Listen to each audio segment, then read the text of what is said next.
Good morning, dear students. Welcome in my physics class. My name is Satyavijay Chaturvedi, your physics teacher. We are going to study about a new chapter which name is the motion in a plane. In previous chapter is one dimension motion, which name is the motion in a straight line. We are study about the equation of motion and relative velocity. But today we study about the 2D motion. 2D motion or called the motion in a plane. 2D motion को ही हम plane motion में ले जा रहे हैं. Plane motion जो आपका new chapter है, motion in a plane. Here study about two quantities, vector quantities and scalar quantities. So first we are going to study about the physical quantities on the basis of direction is two type. First is the scalar quantity, and second is the vector quantity.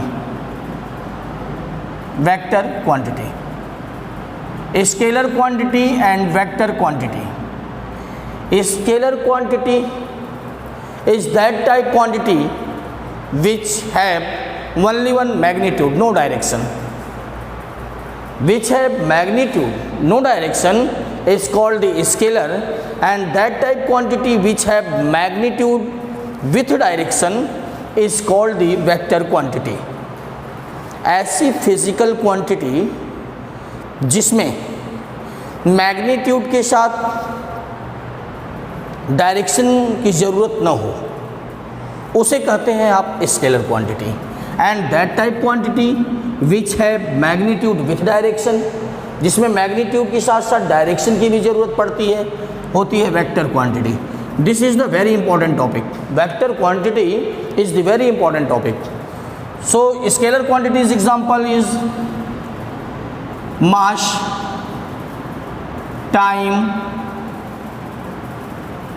mass, time, distance,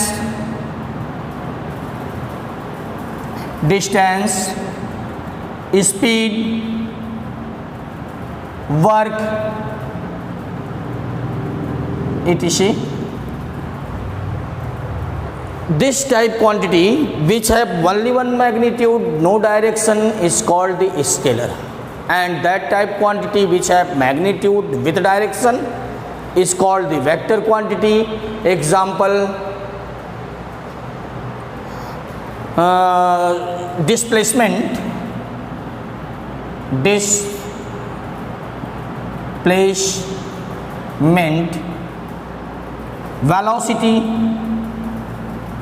velocity is the vector quantity. Velocity, displacement, acceleration is the vector quantity, and work is the vector quantity. Force is the vector quantity, not work. Work is scalar quantity. This is the scalar quantity. And moment of force or torque is the vector quantity. So first हमने आपको बता दिया कि क्या होता है scalar quantity, क्या है वेक्टर क्वांटिटी. वेक्टर क्वांटिटी के साथ डायरेक्शन बताओगे तो वो होगा वेक्टर क्वांटिटी, और जब केवल आप मैग्नीट्यूड बताते हो तो वह होता है स्केलर क्वांटिटी. स्केलर क्वांटिटी को सिंपली हम अलजेब्रा की मेथड से ऐड या सब्ट्रैक्ट कर सकते हैं, प्लस या माइनस कर सकते हैं, जैसे आप अलजेब्रा में करते हैं. लेकिन वेक्टर का प्लस और माइनस डायरेक्शन पे डिपेंड करेगा. उससे पहले मैं बताऊंगा कि रिप्रेजेंटेशन क्या है.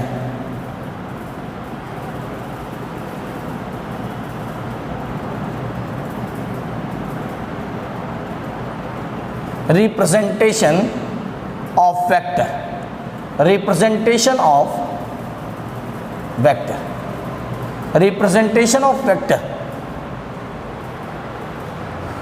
वेक्टर क्वांटिटीज़ को जब रिप्रेजेंट करना होता है the vector quantity represent by arrow. Vector quantity को हम एक एरो से रिप्रेजेंट करते हैं। जब किसी भी टॉपिक के ऊपर, किसी भी क्वांटिटीज़ के ऊपर आपने एरो लगा दिया होगा, इसका मतलब हुआ क्वांटिटी वेक्टर क्वांटिटी है। मीन्स पढ़ेंगे कैसे? Vector A means A is the vector quantity. A एक वेक्टर क्वांटिटी है। The head of the arrow, जो एरो का हेड है, represent the direction, direction represent करता है, डायरेक्शन रिप्रेजेंट करता है। And length of arrow magnitude, जो एरो का लेंथ है वह मैग्नीट्यूड रिप्रेजेंट करेगा। और जो आपका एरो का हेड है, यह हेड कहा जाता है, इसे टेल कहते हैं, हेड डायरेक्शन को रिप्रेजेंट करता है। तो यह रिप्रेजेंटेशन ऑफ वेक्टर था। वेक्टर को रिप्रेजेंट करने के लिए आपने कहा कि the representation of vector, the vector quantity is represented by a arrow. Here we read the vector A, vector A, vector A, इसको हम पढ़ते हैं वेक्टर ए। यह वेक्टर ए है, एक एरो से वेक्टर क्वांटिटी को रिप्रेजेंट करते हैं। अब वेक्टर क्वांटिटी में फर्स्ट टाइम आपको यह देखना है कि what is the position vector. Mathematics की टॉपिक है, what is the position vector. अगर हमें पोजीशन वेक्टर फाइंड करना हो तो हमेशा किसी भी पॉइंट का पोजीशन ओरिजिन से फाइंड करते हैं, फ्रेम से पर फाइंड करते हैं, फ्रेम ऑफ रेफरेंस से फाइंड करते हैं। तो मुझे पोजीशन वेक्टर बताना हो, जैसे यह आपका x ओरिजिन O y, ये ओरिजिन है, एक पॉइंट P है, P का पोजीशन बताना है तो आप लिखते हो vector OP, position vector is OP। OP की माने P की पोजीशन को वेक्टर फॉर्म में आप रिप्रेजेंट करते हो तो लिखते हो vector OP। What is the displacement vector? Displacement vector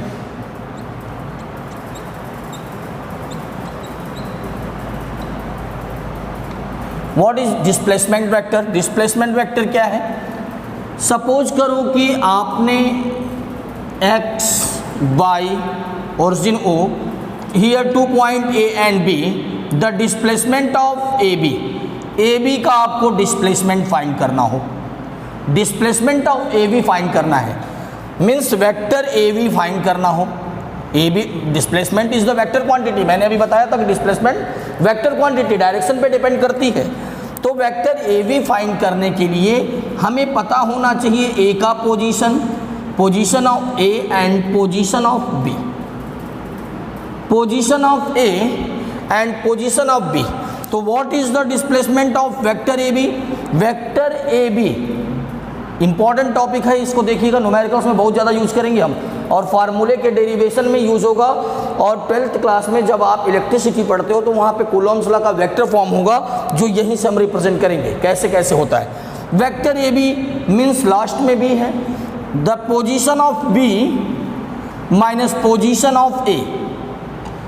अगर डिस्प्लेसमेंट B2A चाहिए तो आप लिखते हो वेक्टर, लास्ट में A आया तो vector A OA minus vector OB, position of A minus position of B। तो what is the displacement vector? Vector AB is equal to position of B and minus position of A, या vector BA, displacement of vector BA then position of A minus position of B। Types of vector, vector के जो types हैं उसी में मैं बताता हूँ आपको equal vector. What is equal vector? Equal vector, what is equal vector? Equal vector क्या है? When two are more vector which magnitude and direction is same. ऐसा दो वेक्टर जिसका मैग्नीट्यूड और डायरेक्शन दोनों सेम होता है। देखिए सर, जितनी लेंथ इस वेक्टर की है वही लेंथ मैंने इस वेक्टर की भी रखा है, जो इस वेक्टर की लेंथ है वही इस वेक्टर की लेंथ है, और डायरेक्शन भी दोनों का सेम मैंने दिया है। तो so we can write vector A is equal to vector B। Vector A is equal to vector B, this is the equal vector. Second, what is the negative vector? Negative vector. Negative vector is that type vector when two or more vector which magnitude, when two vector which magnitude is equal and direction is opposite. That type vector जिसका magnitude same होगा but direction क्या होगा, different होगा। देखिए दोनों की length तो same है लेकिन डायरेक्शन अपोजिट है, तो लिखते हैं vector A is equal to minus vector B. Okay, means इसका मीनिंग यह हुआ कि कहीं अगर वेक्टर ए बी है तो इसको माइनस वेक्टर बी ए लिख सकते हैं, कोई दिक्कत नहीं। Vector A B is equal to minus vector B A लिखा जा सकता है। आप राइट कर सकते हो, लिख सकते हो कि the vector of A B is equal to minus vector of B, means direction को चेंज करेंगे तो साइन चेंज हो जाएगा। Negative vector. Third vector is the important vector, very important, unit vector. Unit vector. What is unit vector? That type vector is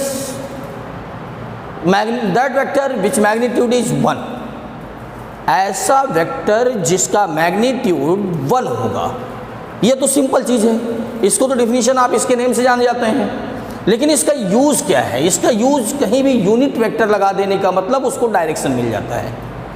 जिसको भी direction, जिस भी physical quantity को डायरेक्शन देना हो उसके आगे यूनिट वेक्टर लगा दीजिए। और यूनिट वेक्टर लिखने का तरीका होता है कैप ए और A cap is equal to, formula है unit vector A cap is equal to vector A upon mod of vector A. और मॉड ऑफ वेक्टर ए को कहते हैं modulus of vector, modulus vector, इसको कहते हैं modulus vector, जिसे आप modulus vector A is equal to A write कर सकते हो, ए लिख सकते हो। Modulus vector, mod of vector A is equal to A, you can write. अब यहाँ पे मैंने कहा कि कैप ए या हैट ए भी बोल सकते हैं, ए कैप भी पढ़ सकते हैं। A cap is equal to formula है vector A upon mod of vector A. Means किसी भी फिजिकल क्वांटिटी के आगे अगर कैप आपने लगा दिया, यूनिट वेक्टर लिख दिया, तो उसको डायरेक्शन मिल जाता है। जैसे आप फार्मूले का डेरिवेशन जब करते हैं तो लोग कहते हैं इसका वेक्टर फॉर्म लिखिए। जैसे मैं एक एग्जांपल में लेता हूँ कि आपसे कहा गया intensity E, electric field intensity, जिसकी वैल्यू होती है 1/4 pi epsilon naught Q upon R square, where E is the electric field intensity, R is the distance. तो जो इंटेंसिटी है या वेक्टर क्वांटिटी है, अगर इसका वेक्टर फॉर्म लिखना हो तो वेक्टर फॉर्म, अगर इसका वेक्टर फॉर्म लिखना होता तो आप कहते हैं vector E is equal to 1/4 pi epsilon naught Q upon R square into cap R। Okay, यह इसका होता है वेक्टर फॉर्म। अब कैप R की वैल्यू आप यहाँ से लिख सकते हो, आप चाहो तो कैप R के प्लेस पे आप लिख सकते हैं वेक्टर R अपॉन R या मॉड ऑफ वेक्टर R, यह आप राइट कर सकते हैं यहाँ पे। तो आपको यूनिट वेक्टर समझ में आया होगा। यूनिट वेक्टर का सबसे बड़ा रोल होता है पूरे वेक्टर में कि वह डायरेक्शन देने के लिए फिजिकल क्वांटिटी के आगे क्या करते हैं, राइज कर लगा देते हैं। ठीक है, तो आपको मैंने जो बताया वेक्टर का टाइप की यूनिट वेक्टर है, equal vector, negative vector, zero vector भी होता है। जीरो वेक्टर क्या है?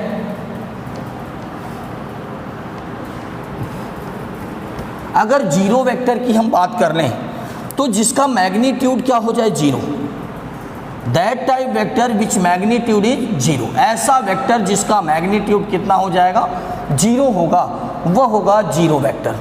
ओके, जीरो वेक्टर क्या है सर? जीरो वेक्टर जिसका मैग्नीट्यूड क्या हो जाएगा, जिसका मैग्नीट्यूड जीरो हो जाएगा। जिसका मैग्नीट्यूड जीरो होता है वह जीरो वेक्टर होता है, नल वेक्टर होता है। इसी को नल वेक्टर भी कहते हैं। इसे नल वेक्टर भी कहा जाता है या जीरो वेक्टर भी कहते हैं। ओके, अब आता है जो orthogonal unit vector. Orthogonal unit vector, unit vector x axis the unit vector of the coordinate axis. Coordinate axis का जो यूनिट वेक्टर होता है उसे ऑर्थोगोनल यूनिट वेक्टर कह सकते हैं। जैसे एक्स एक्सिस का ऑर्थोगोनल यूनिट वेक्टर कैप आई, याद रखिएगा एक्स एक्सिस पे ऑर्थोगोनल यूनिट वेक्टर कैप आई से रिप्रेजेंट करते हैं। वाई एक्सिस पे कैप जे, क्या रिप्रेजेंट करेंगे? कैप जे से। एंड जेड एक्सिस पे जो है orthogonal unit vector cap K, small cap K होता है। X axis, Y axis and Z axis पे ऑर्थोगोनल यूनिट वेक्टर आप लिख सकते हैं। एक्स एक्सिस पे cap I, Y cap J, Z पे कैप के, आप ऑर्थोगोनल यूनिट वेक्टर। जैसे इसका फील लेना है तो मैं एक न्यूमेरिकल छोटा सा करवाता हूँ। वैसे न्यूमेरिकल्स तो बहुत सारे मैं करवाऊंगा आगे, लेकिन एक छोटा न्यूमेरिकल यह मॉडुलस के लिए भी बता देता हूँ, यूनिट के लिए भी बता देता हूँ, और इस कैप का मतलब भी समझा देता हूँ यहाँ पे ऑर्थोगोनल का। Given a coordinate, a point A which position is 1 2 3 something, कुछ भी आप सपोज कर सकते हो। इसका पोजीशन जो है, इसका पोजीशन है, पोजीशन वेक्टर OP क्या होगा? इसका पोजीशन, पहले पोजीशन वेक्टर देखिए। अगर कोऑर्डिनेट दिया हो किसी पॉइंट का जिसका पोजीशन फाइंड करना है, मैथ में भी आएगा, 12th में मैथमेटिक्स में भी वेक्टर जो चैप्टर पढ़ेंगे उसमें ये चीज़ें मिलेंगी आपको। तो मैंने कहा कि अगर पोजीशन फाइंड करना हो, P का position, what is the position of P, तो आपको तो सबसे पहले हम निकालना पड़ेगा वेक्टर OP। पोजीशन तो यही होता है, मैंने अभी बताया, वेक्टर OP। तो इसका वेक्टर फॉर्म कैसे लिखते हैं? एक्स एक्सिस का कोऑर्डिनेट है 1, तो इसे लिखेंगे 1 कैप आई, वेक्टर फॉर्म हो गया। वाई एक्सिस का जो कोऑर्डिनेट है वह 2, लिखेंगे 2 cap J, plus Z axis का जो कोऑर्डिनेट है उसे लिखेंगे 3 कैप के। ओके, आपको मालूम हो गया कि कैसे पोजीशन वेक्टर अगर कोऑर्डिनेट दिया हो तो कैसे फाइंड करते हैं। अगर कोऑर्डिनेट आपको पता है, अगर कोऑर्डिनेट मालूम है तो आप कैसे पोजीशन वेक्टर फाइंड करते हो यह मालूम हो गया। अगर मान लो यहीं पे एक क्वेश्चन और दे देता पोजीशन वेक्टर ही फाइंड करने के लिए, एक दूसरा पॉइंट होता Q जिसका कोऑर्डिनेट होता 2 3 4, तो आप पोजीशन ऑफ वेक्टर OQ भी निकाल सकते हैं। वेक्टर OQ माने पोजीशन ऑफ Q का पोजीशन क्या है? 2 cap I plus 3 cap J plus 4 cap K। Okay, position P का क्या होगा? मैं इसी क्वेश्चन में सारे प्रॉब्लम आपकी सॉल्व करता हूँ, सबका फिल देता हूँ कहाँ कहाँ किसका यूज है। OP OQ मैंने दे दिया। P का पोजीशन क्या होगा आपने लिख लिया, कोऑर्डिनेट दिया हो। तो Q का पोजीशन क्या होगा, कोऑर्डिनेट दिया है तो आपने लिख लिया। अब अगर मैं यह पूछता displacement of PQ in direction PQ, vector PQ क्या होगा? वेक्टर PQ तो मैंने बताया था डिस्प्लेसमेंट वेक्टर कहते हैं PQ को। लास्ट में Q है तो लिखेंगे position of Q minus position of P। Last में Q है तो position of Q minus position of P। Position of Q कितना है? Q की पोजीशन क्या है? 2 cap I plus 3 cap J plus 4 cap K minus P का position, position of P cap I plus 2 cap J plus 3 cap K। Okay, अब इसको solve करना जैसे आप अलजेब्रा में सॉल्व करते हो, ब्रैकेट ओपन करते हो, 2 cap I plus 3 cap J plus 4 cap K, bracket के बाहर माइनस का साइन तो भीतर के सभी sign change, cap I 2 cap J minus 3 cap K. जो आंसर आता है जो पी क्यू का जो डिस्प्लेसमेंट वेक्टर है वह कितना आएगा, 2 से 1 माइनस होगा, 2 से 1 को माइनस किया मैंने। जो वेक्टर पी क्यू आप फाइंड कर रहे हो वह देखिए कैसे मिलता है, आई के साथ आई को माइनस कर देंगे तो कैप आई, फिर प्लस और माइनस, साइन प्लस का ही लगेगा, प्लस 3 से 2 माइनस होगा कैप जे, फिर प्लस यहाँ है यहाँ माइनस है तो प्लस का साइन कैप के। अब आपसे कोई क्वेश्चन अगर पूछ देता, इसके आगे कुछ नहीं तो 1 है, आई के आगे कुछ नहीं तो 1 है, मल्टीप्लाई हुआ है, जे के आगे कुछ नहीं तो 1 हुआ है, क्यों के आगे 1, यह तो आपने डिस्प्लेसमेंट वेक्टर पी क्यू बता दिया। अब अगर क्वेश्चन आपसे पूछता magnitude of P Q, magnitude of P Q क्या होगा, पी क्यू का मैग्नीट्यूड क्या होगा, मॉड वेक्टर पी क्यू। देखिए sir, mod vector P Q important, कैसे फाइंड करते हैं, अंडर रूट 1 का स्क्वायर प्लस 1 स्क्वायर जे के कोफिशिएंट का स्क्वायर प्लस के कोफिशिएंट का स्क्वायर, आपका आएगा √3। मीन्स अगर कोई वेक्टर दिया हो, इफ गिवन अ वेक्टर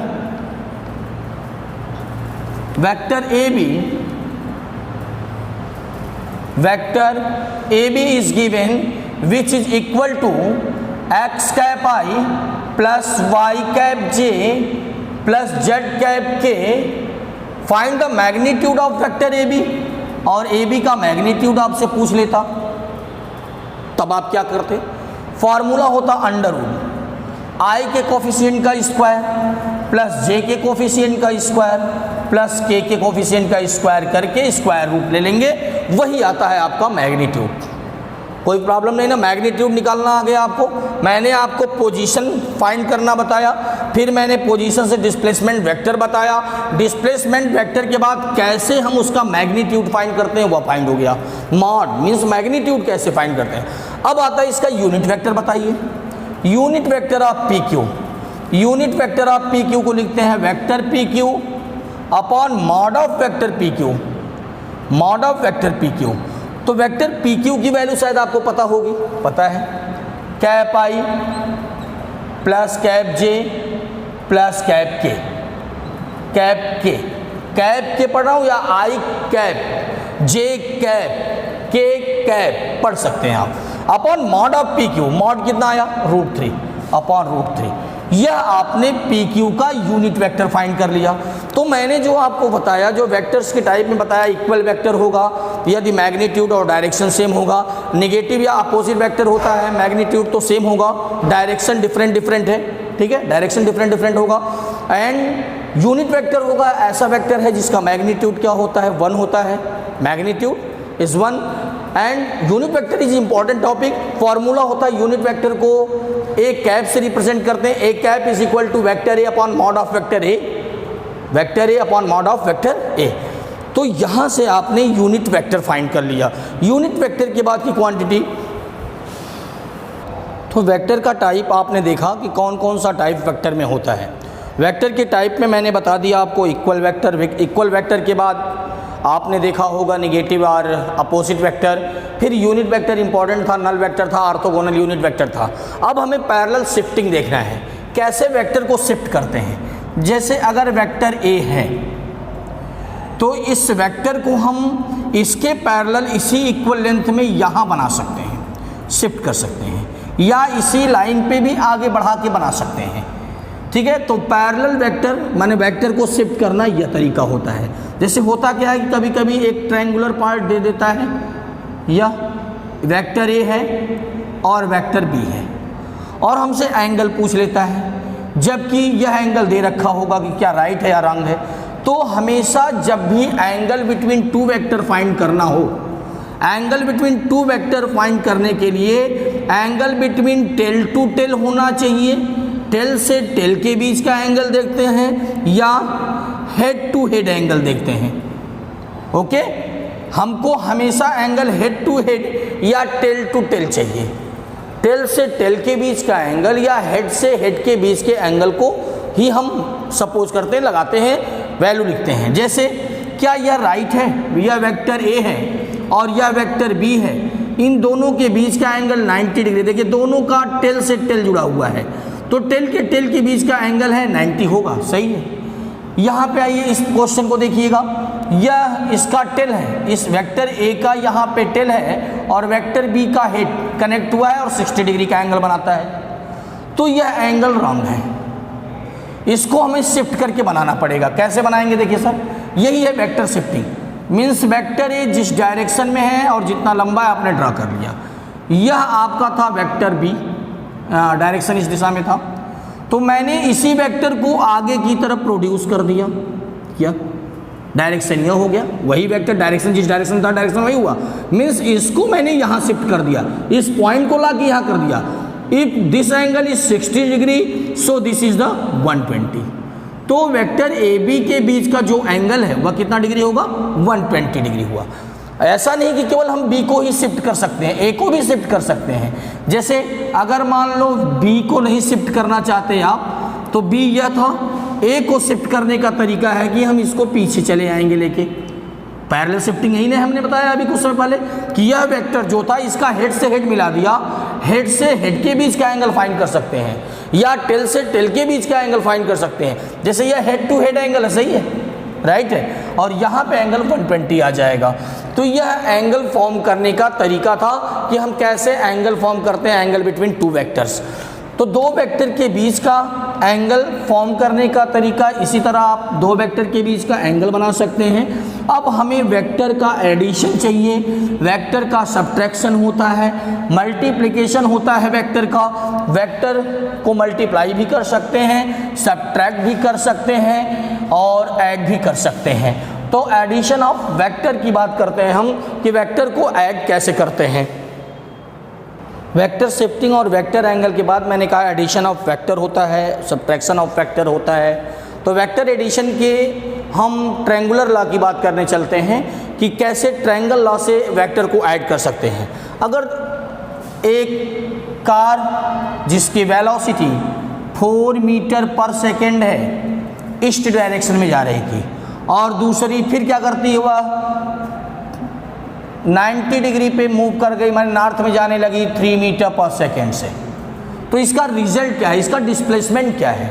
तो इसका डिस्प्लेसमेंट होता है कि पहले के टेल को दूसरे के हेड से मिला देते हैं, यह होगा इसका रिजल्ट। ये तो सिंपल में आ जाएगा। अगर 90 डिग्री का एंगल है तो आप पाइथागोरस थ्योरम से भी डिस्प्लेसमेंट फाइंड कर सकते हो।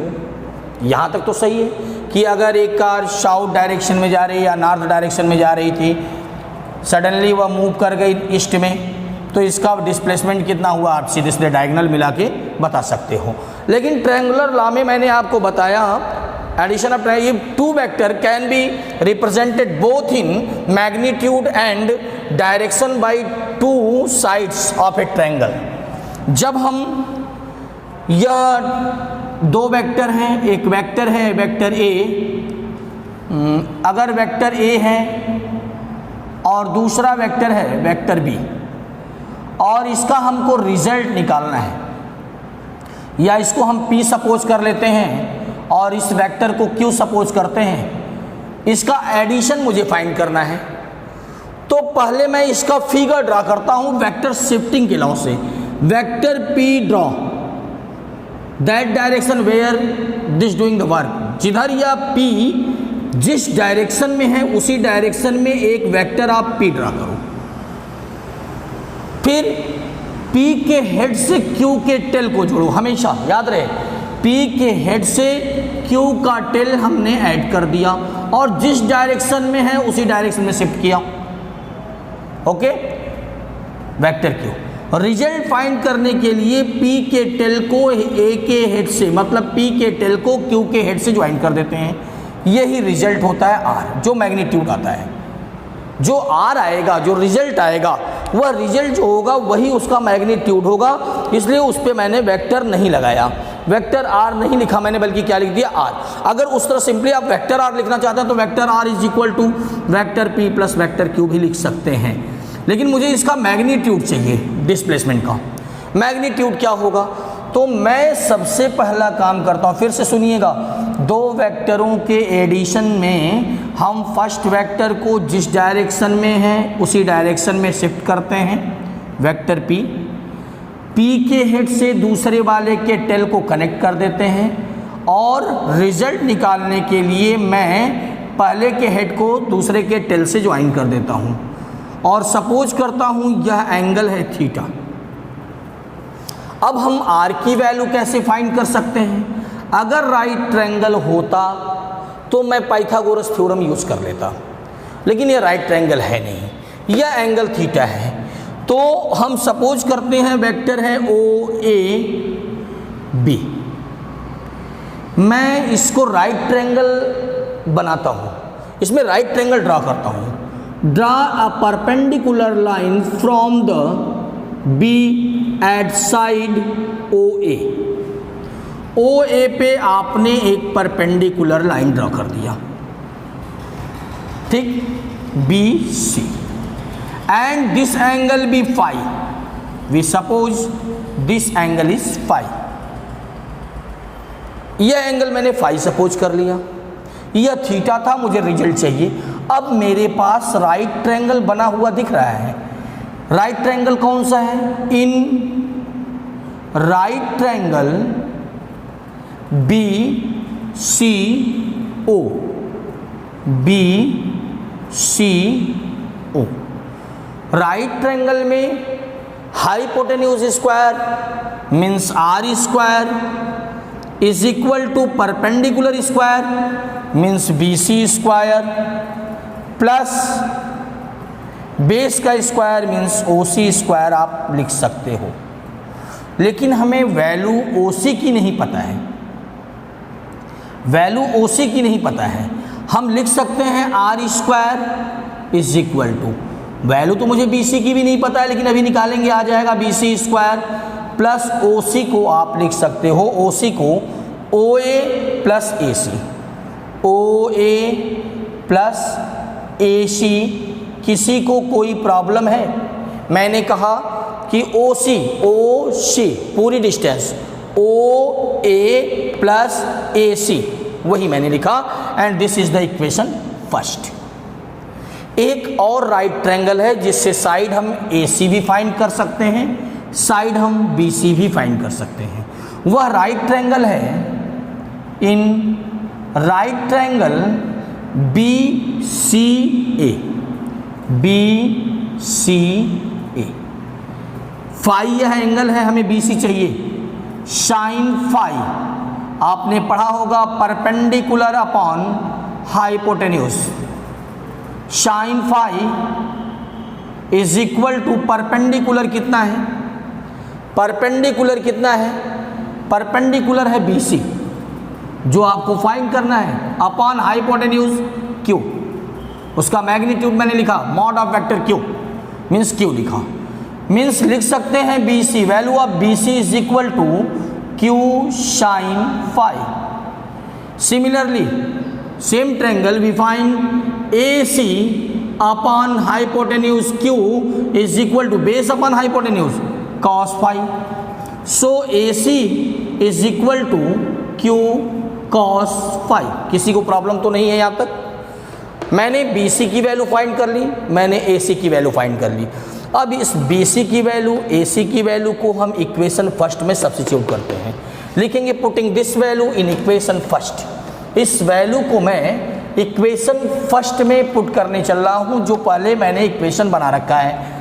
तो जो फर्स्ट इक्वेशन है उसमें मैं यह वैल्यू सब्स्टिट्यूट करता हूँ। Putting this value in equation first. Equation first क्या सब राइट करिएगा, R square is equal to BC square plus A plus B का whole square, A plus B का होल स्क्वायर। या छोड़िए, आप अभी ना ब्रेक करिए, इसको लिखिएगा OA प्लस AC का होल स्क्वायर, यह है। अब आप वैल्यू चाहो तो पुट कर सकते हो। वैल्यू ऑफ BC की वैल्यू कितनी है? देखिए सर, लिखा है मैंने Q साइन फाई का whole square plus value of O A value of O A magnitude of P plus A C की value Q cos phi whole square. इसको ब्रेक करते हैं ए प्लस बी के whole square से। Formula use करेंगे A plus B का whole square होगा R square is equal to Q square sine square phi plus A plus B का whole square P square माने A square plus B square means Q square cos square phi plus 2ab 2pq cos phi. अब यहां से sir आप result find कर सकते हैं R square is equal to Q square.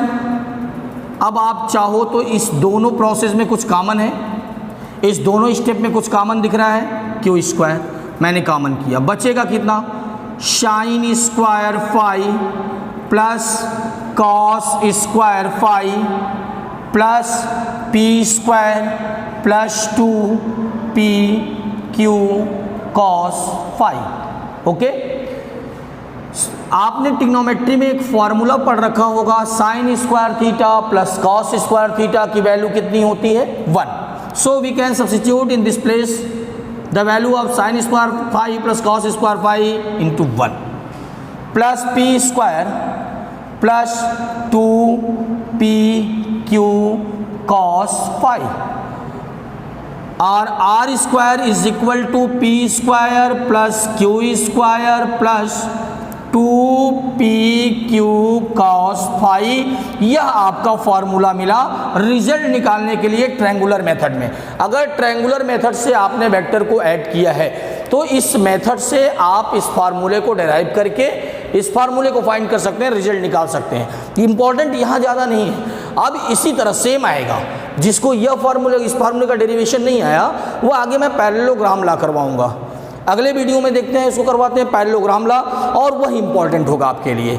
Derivation same process चलेगा, जैसा मैंने यहाँ पे किया ऐसा ही होगा, लेकिन अगली टॉपिक होगी आपका पैरेललोग्राम ला वेक्टर एडिशन का, कि वेक्टर एडिशन जैसे दो vector A and vector B दिया हुआ है, अब इसको कैसे कनेक्ट करते हैं। तो पैरेललोग्राम ला बताता है कि वेक्टर P जिस डायरेक्शन में वर्क कर रहा है कर दीजिएगा सर, और P के टेल से वेक्टर शिफ्टिंग है B को जो कनेक्ट करिएगा, या P है सपोज करता हूँ या Q है, तो Q को कनेक्ट करते हैं, एक पॉइंट पे कनेक्ट करते हैं। और इसका रिजल्ट फाइंड करने के लिए मैं इसका डायगोनल ड्रा कर लेता हूँ, यही इसका रिजल्ट होगा।